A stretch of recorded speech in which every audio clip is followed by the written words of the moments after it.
Hey everybody, I'm Rick. I'm from the Prog Metal Zone. I'm here in Tempe, Arizona, and I'm with Mike Portnoy of the Winery Dogs. Hello. So, how you like the Arizona heat? I love it, man. Like I just said to you before we were rolling, I have a second home here, although I haven't been at it in, I haven't been to my house here in about 3.5 years. But I do have a house here. I just love the Arizona heat, and it's brutal out there. It is. It's 105 today. I feel like I'm melting right into the asphalt. You have to have a good air conditioner and a swimming pool, otherwise you can't survive out here. But if you have those, I love it. The weather's awesome. I have a small house with a nice little pool. That's all I need. Yeah. So I'm sure you reflected, but today is June 30th, completion of the first half of 2014. I didn't even realize that. Yeah. First half is in the books. Yep. You've had a hell of a busy first half of the year. You want to catch everybody up on what's been going on? My 2014 so far. Do you need a little cheat sheet? I don't have my glasses on, so I wouldn't be able to read it anyway. Let me see. It started off with I did the Metal Masters show with the Anthrax and Slayer and Pantera and Megadeth guys. And, Billy was part of that as well. And then I did the Bonzo Bash. And then first couple months of 2014, I was out on the road with Transatlantic. We did North America, South America, and Europe. And then smack in the middle of that was my Progressive Nation at Sea cruise, which was a dream come true for me. It was really one of the most amazing experiences of my career. And then starting about a month and a half ago, the Winery Dogs 2014 cycle picked back up where we left off last year, and we've been out all spring and we'll be out all summer long. So pretty much the rest of this spring and summer is dedicated to Winery Dogs. And part of that, you managed to sneak in the Baja Prague with Neal Morse Band. That's right. See, I forget these things. You released, or you assisted on the Bigelf album. Bigelf, which was a huge album. It's spectacular. Oh, thank you. It is spectacular. I love those guys. Removing myself from the equation, to forget about the fact that I played on the album, I'm just their biggest fan. I just love those guys so much, and was real glad I was able to play drums on the new album. Right. I wish I could play live with them, but I'm just so tied up with everything else I'm doing. But I did get to play a couple shows with them on the Progressive Nation cruise, which was a blast. So, also, I wrapped up the Flying Colors. Next Flying Colors album we just wrapped up, so that's going to be out later this year, hopefully with some tour dates as well. Excellent. So going into the Winery Dogs, so this is going to be my third time seeing you guys. When I watch you play, you look so comfortable, so relaxed, having so much fun. I don't think I've ever really seen you channel your inner Keith Moon as much as you've had on this. You have a camaraderie with Richie and Billy. Why don't you explain what that was like in forming the Winery Dogs? Well, to me, forming the Winery Dogs, first and foremost, was just about, meshing with these two guys. I really admire and respect both of them so much as musicians that, I just wanted to work with them. And it wasn't like this premeditated thing, okay, I'm going to do a classic rock thing and old school and power trio. Well, the power trio part was premeditated. I definitely wanted to do that. But where we would go stylistically was never like on a piece of paper. It was just like, I want to work with Billy, I want to work with Richie. Let's get together, see what comes out. And this is what came out, and it came out so naturally and so quickly and so easily. The chemistry was pretty immediate. And the music is great. I love that it's a very song-oriented band. I love that it's a vocal-oriented band with all three of us singing. It's got that three-part harmony, kind of King's X vibe, which I love. And the musicianship is just, it's crazy. When you see, it's one thing when you hear the album. I think when you hear the album, you're really hearing the songs. And that's the focus of the album. When you come see us live, it's on a whole nother level. Right. It's like the musicianship starts to take over and become really, that's the big part of the live show. It's like a three-ring circus with the three of us. And I love having so much space. I've never been in a three-piece band, a trio, so there's so much space, musically and sonically and in terms of personality it's a lot of fun. I'm having a blast with these guys. Yeah, and then you add a little mix of the acoustic sessions that I've heard recently, and I mean musically it even flows even more. It shows the inner talent with the feeling and the emotion, especially the songs that you've picked so far. Well, I mean that's like what I said before. It's a song-oriented band, and first and foremost, above and beyond anything, the focus in this band is on the song.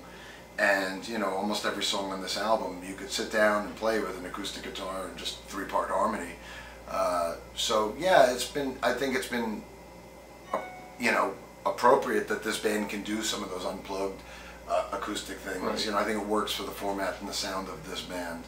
And like you said, live about the Keith Moon thing. I mean, live on stage for me, I definitely get to tap into that old school roots in terms of drumming. You know, I'm playing on a small kit.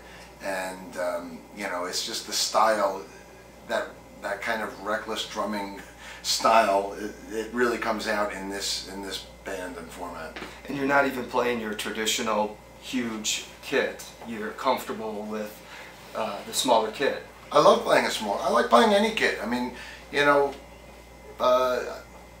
real drummers can play anything. Big right. kits, small kits. You know, and you know, to me, it's not about the kit. It's about the drummer. That was always the thing with John Bonham. Everybody says, how did John Bonham get that sound? Is it the snare? Is it the kick drum? No, it's the drummer. Right. So I'd like to think it's the same for you know, any good drummer. And for me, you know, that's kind of my statement with this. It's like, you know, I played the giant 100-piece kit for all those years, 25 years. It's like, there's more to me than that. You know, I want to do different things. And not only different things musically and stylistically, but also in terms of my instrument, I want to do different things. Right. So the Winery Dogs is going to be your main baby now, right?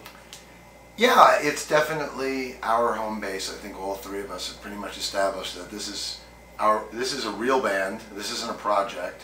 This is something that we hope to build for many, many, many years and many, many albums into the future.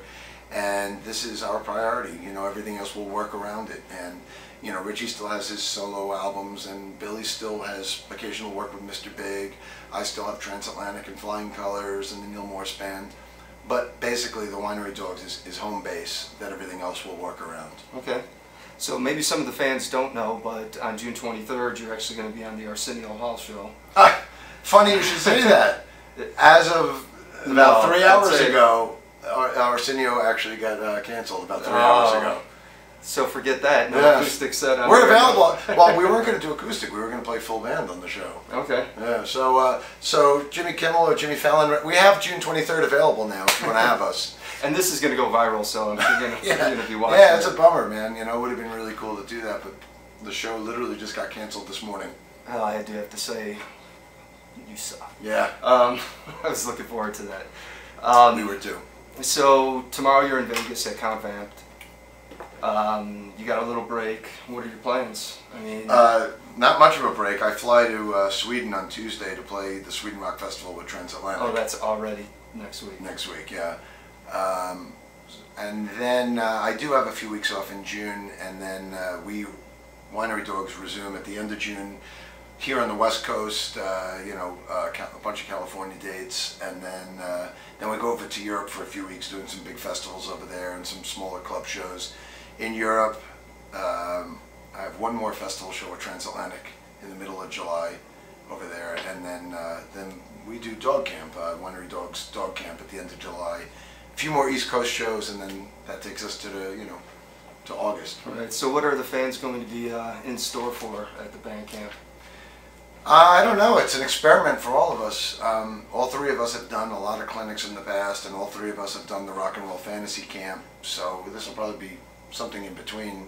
And hopefully a true educational session, not just fans coming to hang out, but true musicians. No, the focus, the idea is for it to be educational, and you know, all different levels of ability are welcome, and you know, all three of us will work, you know, individually with the different musicians, and you know, help discuss things and show them things, and you know, play together and jam together. I don't know. It's a crazy experiment. We'll see how it goes. Okay. So you touched on the Flying Colors a little bit. The release is going to be coming out later this year, September, October?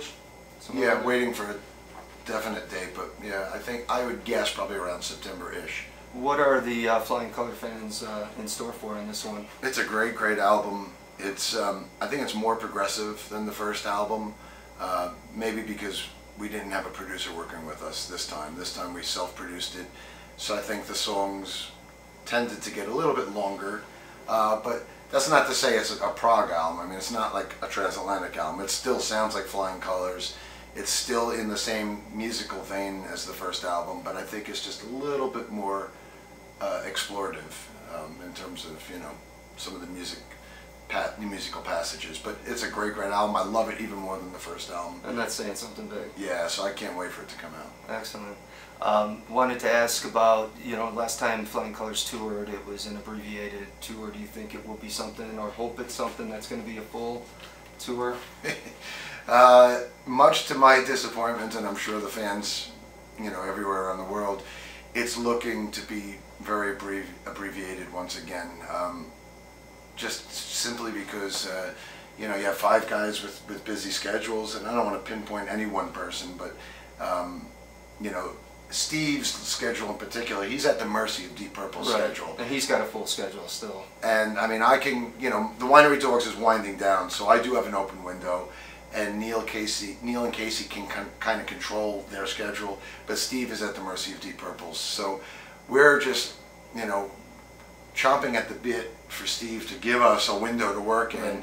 And once we have that window, we'll fill it with as many as we can. But even if it's just a 2-week window, we're going to do our best to fill it with every major city we can. And you know, if we don't make it to you, take a road trip and come to us, because it's just going to be that much more special, you know. Well, the last time it was New York, California were a couple of dates, and if you're in California, you got to go. If you're in New York, you got to go. I take a road trip. Yeah, I'm going to be there. I mean, I would love to go out and you know, spend 2, 3, 4 months out with Flying Colors, but at this point, it's just not a reality because of Deep Purple's schedule. I mean, to be realistic and honest about it. So now, moving on to Neal Morse Band, I wanted to talk a little bit about, you've been on all of his prog rock albums. What would you pinpoint as your favorite work? I can't. I mean, my favorite, because it's just you, Neal, and Randy George, is Sola Scriptura. That's one of my favorite. It's true. Paul Gilbert played a couple solos on there too. Well, I think most of Neal's solo albums are just me, Neal, and Randy. I mean, Lifeline, Momentum, Testimony 2, and, 1. Well, Question had Question Mark had a bunch of guests. But yeah, I can't pick a favorite. Neal, I'm the biggest Neal Morse fan in the world, to be honest. With all the work you do with him, it just shows. Has nothing to do with my involvement. Me as a listener and as a fan, I love Neal Morse's his catalog. I mean, like, he's my desert island artist. If I had to go away with only one person's catalog, I would choose his. Granted, I play on half of it between all of his solo albums and Flying Colors and Transatlantic, but I'm just a huge, huge fan of his work and his writing, and for me, it's such an honor to have the musical relationship with him that I do. You know, I love working with him. So I wanted to go into a little bit of the Bigelf and your relationship with Damon Fox. When did that relationship build up? And as far as, you know, working with Damon, what's your feel? Just because you're a fan, you want to see Bigelf succeed? That's basically it. I got turned on to Bigelf around 2008. A friend of mine just turned me on to Cheat the Gallows. It had just come out, and a friend of mine just knew my musical taste and just had a feeling I would love it. And the first thing I heard was Counting Sheep, and I was floored. You know, it was like all my favorite bands wrapped in one. It was the Beatles and Black Sabbath and Pink Floyd and Queen and Jellyfish, all in one giant melting pot. Fell in love with the band, contacted Damon, and he and I just immediately hit it off. It was, you know, like kindred spirits, became brothers. And I immediately wanted to take them under my wing and share them with the world. So I, you know, literally handpicked Bigelf to go on tour with Dream Theater in America, in South America, in Europe. Took them out all on tour throughout 2009, 2010. And you know, I left Dream Theater and things went on in Bigelf that, you know, they started to crumble apart and go on this hiatus. And through the years, you know, me and Damon just stayed in touch because we're good friends. And as a friend and also as a fan of the band, I kept urging him to get back on the horse and do something. Right. And finally, you know, he called me up. He's like, I got this music. I want to do a Bigelf album, but Froth's not in the band. Would you play drums on it? And I was like, of course, you know, absolutely. Whatever it takes to get the band back up on its feet and running again. So I played on the album, and it took almost about a year before it actually was completed and put out. Did the couple of shows with them on Progressive Nation, and now set them free. Yeah, set them free. Yeah. Now, did you channel, or did you try to just totally be yourself? Did you look for a little inspiration of how Froth did play? Well, I wanted to remain true to the style that Froth always had on the previous Bigelf albums. You know, I didn't want to change Bigelf at all. I didn't want to come in there and have it be, you know, Mike Portnoy taking over. I wanted to respect, you know, the existing sound and style that is Bigelf, mainly because I love it as a fan, you know. So yeah, there was a part of me that stayed in Froth's kind of style, and I channeled mainly, you know, if you listen to the Bigelf album, it's me, and you can occasionally hear the flourishes that are me, but for the most part, I was channeling my inner Bill Ward, Ringo Starr, and Roger Taylor. Those were the three drummers. Definitely hear a lot of the Ringo Starr. Yeah. I definitely feel such a strong Beatles vibe, and that's exactly what I go to when I hear a couple of songs. I hear you, I hear what Damon's channeling in. Right. And I asked Damon not too long ago, you know, did you channel it? And he says, I felt that it was a Beatles vibe throughout. Not all, I mean, obviously Theater of Dreams is still Beatles, and the first song, Incredible Time Machine, there's maybe Alien Frequency. There's a bunch of Beatles-esque songs on there, but there's a lot of Sabbath grooves too, like Edge of Oblivion is totally Bill Ward, and a few other tracks on there, and then there's also some Roger Taylor type drumming Yeah, I as feel well. some Queen as well. Yeah. Right. I don't know. You know what? Whenever I hear Bigelf, those are the bands and the styles that are speaking to me. There's also some Bill Brufordisms in there as well. Some King Crimson moments, Michael Giles, old Crimson, and then there's a bit of me in there. So you know, it's just like adding me into the Bigelf melting pot. And a huge Portnoy feel, definitely contributing. Well, I just was happy to be there. Yeah. As a fan, probably more so. Yeah, totally. Yeah, and I'm grateful too. Thanks to you, that's how I became a Bigelf fan. You channeling them or bringing them on tour with Dream Theater is what got me hooked. Great.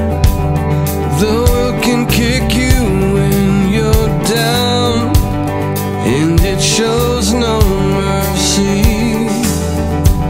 It makes them smile.